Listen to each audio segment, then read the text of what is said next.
নমস্কার বন্ধুরা, আমি দেবলীনা। উপস্থিত সবাইকে আমার প্রণাম, ভালোবাসা, শ্রদ্ধা। আমার আজকের গল্প হলো রাবণ কর্তৃক শিবলিঙ্গ প্রতিষ্ঠা। রাবণ মহা তপস্বী, সে শিবের তপস্যা করে শিবকে তুষ্ট করেছেন। তো শিব বললেন, বলো তুমি কি বর চাও? বলে, প্রভু আমি আপনাকে লঙ্কায় নিয়ে গিয়ে প্রতিষ্ঠা করতে চাই। শিব বললেন, তা যে অসম্ভব।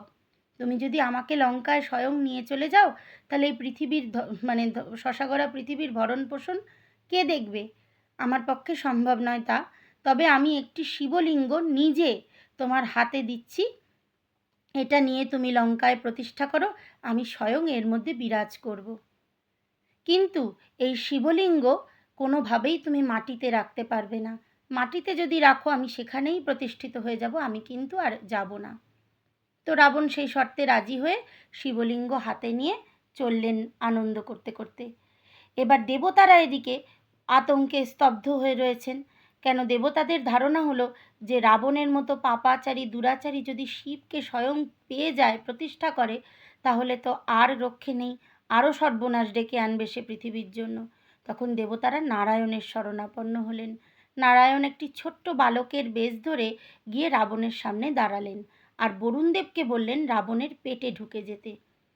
তো বরুণদেব রাবণের পেটে ঢোকাতে রাবণের একটা মূত্র প্রবাহ বেড়ে গেছে প্রচণ্ড পরিমাণে। তো রাবণ আর নিজেকে সামলাতে পারছে না। এদিকে শিবকে তো মাটিতে রাখা যাবে না, কি করবে? এইভাবে কষ্ট করে হাঁটছে। এমত অবস্থায় ওই বালকটিকে দেখতে পেয়ে বলছে, বাবা বাবা তুমি এই শিবলিঙ্গটা একটু ধরো, আমি আসছি। এই বলে রাবণ চলে গেছে তার প্রাকৃতিক ক্রিয়াকর্ম করতে। এবার রাবণ তো চলে গেছে, আর ও এদিকে বালকটি শিবলিঙ্গ নিয়ে দাঁড়িয়ে আছে। এবার রাবণ আর আসে না, রাবণের প্রাকৃতিক প্রবাহ আর শেষ হচ্ছে না। কিছুতেই রাবণ উঠে আসতে পারছে না, আর ছেলেটিও আর দাঁড়িয়ে থাকতে পারছে না। কতক্ষণ দাঁড়িয়ে থাকবে সে? থাকতে থাকতে থাকতে থাকতে ইচ্ছা করে উঠিত নারায়ণ স্বয়ং সে মাটিতে দেখলো, বোঝাতে চাইল যে রাবণ ফিরে আসছে না বলেই কিন্তু সে কি করেছে, শিবলিঙ্গটিকে আর নিয়ে দাঁড়িয়ে থাকতে পারছে না বলে মাটিতে রেখে দিয়েছে।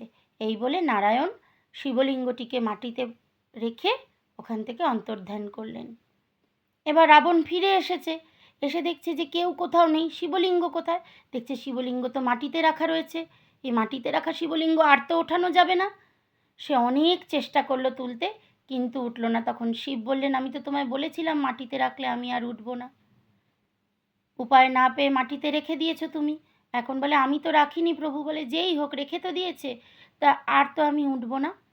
এইভাবে তিনি আর মাটি থেকে উঠলেন না। শিব কোনোভাবেই রাবণ তুলতে পারল না। রাবণ ব্যর্থ মনস্কাম হয়ে লঙ্কায় ফেরত চলে গেল। সেই শিবলিঙ্গই আমরা দেওঘরে বৈদ্যনাথ শিবলিঙ্গ হিসেবে দেখতে পাই। ওটি রাবণ দ্বারা নির্মিত শিবলিঙ্গ প্রতিষ্ঠিত। এই হলো আমার আজকের গল্প। ভালো থেকো সবাই। দেখা হবে আবার অন্য কোনো একটা গল্প নিয়ে।